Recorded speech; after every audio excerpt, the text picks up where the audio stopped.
ఒక్క పైసా ఇంటి మీద ఖర్చు పెట్టలేదు. 1,50,000 రూపాయలు కేంద్ర ప్రభుత్వం ఇచ్చింది. 30,000 రూపాయలు ఎన్ఆర్జీఎస్ కింద తీసుకొని కేంద్ర ప్రభుత్వం డబ్బులతోనే ఆ రోజు ఈ కథ నడిపారు తప్ప రాష్ట్ర ప్రభుత్వం నుంచి ఒక్క పైసా ఖర్చు పెట్టలేదు. ఒకవేళ ఖర్చు పెట్టమంటే చెప్పండి. ఈ రోజు మేము దాంతో పాటుగా 2 లక్షల రూపాయలు పెట్టి రూరల్ ఏరియాలో 3 సెంట్లు, అర్బన్ ఏరియాలో 2 సెంట్లు మీరు ఏవైతే పట్టాలు ఇచ్చారో అవన్నీ వెరిఫై చేసి లబ్ధిదారులకు అడిగి నువ్వు 1 సెంటు కట్టుకుంటావంటే కట్టుకో. నువ్వు కట్టుకోవు, నాకు 3 సెంట్లు కావాలని అడిగితే వాళ్ళకు 3 సెంట్లు ఇచ్చి 2 లక్షల రూపాయలు ఇల్లుకు మంజూరు చేసి అందులో ఎస్సీ ఎస్టీ బీసీలు అయితే అదనంగా 50,000 ఇచ్చి ఈరోజు ఇల్లు కట్టాలని మేము ఒక మంచి ఆలోచనతో వెళ్తుంటే మరి మీకు చెప్పండి 2019-24 కేంద్ర ప్రభుత్వం ఇచ్చిన డబ్బులు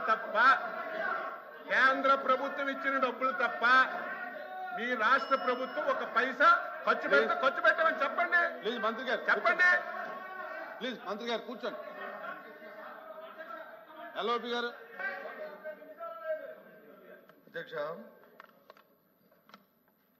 మినిస్టర్ గారు, అగ్రికల్చర్ మినిస్టర్ గారు మాట్లాడినప్పుడు 14-19లో ఎవరైతే కట్టుకున్న లబ్ధిదారులు ఉన్నారో వాళ్ళు 19-24లో వాళ్ళకి వచ్చి ఒక బిల్లు కూడా ఇవ్వలేదనే విషయాన్ని సర్కారు విషయాన్ని చెప్పారు అధ్యక్ష. అది రికార్డులో ఉంది. అది వాస్తవం కాదు అధ్యక్ష. ఎవరైతే 14-19లో ప్రభుత్వంతో ఎవరైతే శాంక్షన్ చేసి అర్హులైన లబ్ధిదారులు ఉన్నారో వాళ్ళందరికీ ఇచ్చారు అధ్యక్ష. ఎవరైతే కాకుండా అర్హత లేని వాళ్ళు ఎవరైతే కట్టుకొని మాకు బిల్లు ఇవ్వాలని అక్రమంగా ఇవ్వాలని చెప్పని ఎవరైతే అడిగారో వాళ్ళకి మాత్రమే ప్రభుత్వం ఆపింది అధ్యక్ష. ఇది వాస్తవం. ఆయనకి మనసాక్షిగా తెలుసు, మాకు తెలుసు అధ్యక్ష. గ్రామాల్లోనూ కానీ ఉన్న రాజకీయ లబ్ధి కోసం, రాజకీయ ఆలోచన కోసం కట్టుకోకంటే ప్రభుత్వాన్ని ఇచ్చిమంటే ప్రభుత్వం ఇది కంటిన్యూ ప్రాసెస్ అధ్యక్ష.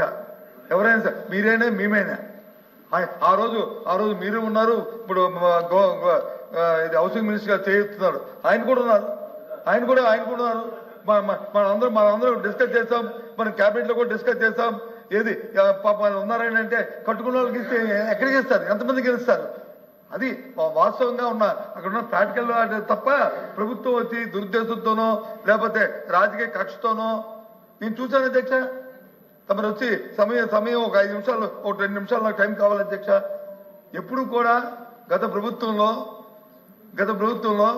నా పార్టీ వాడికే నాకు సాయం చేయని చెప్పి ఎప్పుడు మా ముఖ్యమంత్రి కానీ మా ప్రభుత్వం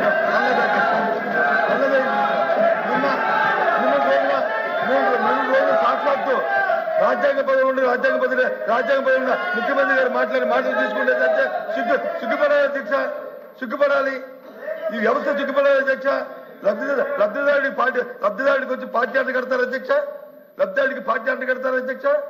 ఎవరైతే ఉన్నారో అర్హులైన వాడికి వచ్చి ప్రతి కార్యక్రమం అందించే ఏర్పాటుని చూడవలసిన బాధ్యత రాజ్యాంగబద్ధంగా ప్రమాణ స్వీకారం చేయవచ్చో రాష్ట్ర దేశాలకు అతీతంగా, పార్టీలకు అతీతంగా మేము వచ్చి కార్యక్రమం చేస్తాం వచ్చిన వ్యక్తులు ఇవాళ వచ్చి సభలో వచ్చి ప్రైవేటు తాలూకా పార్టీ మీటింగ్ లో వచ్చి ఎవరికి చేతులను వైరల్ అవుతుంటే దాని మీద వివరణ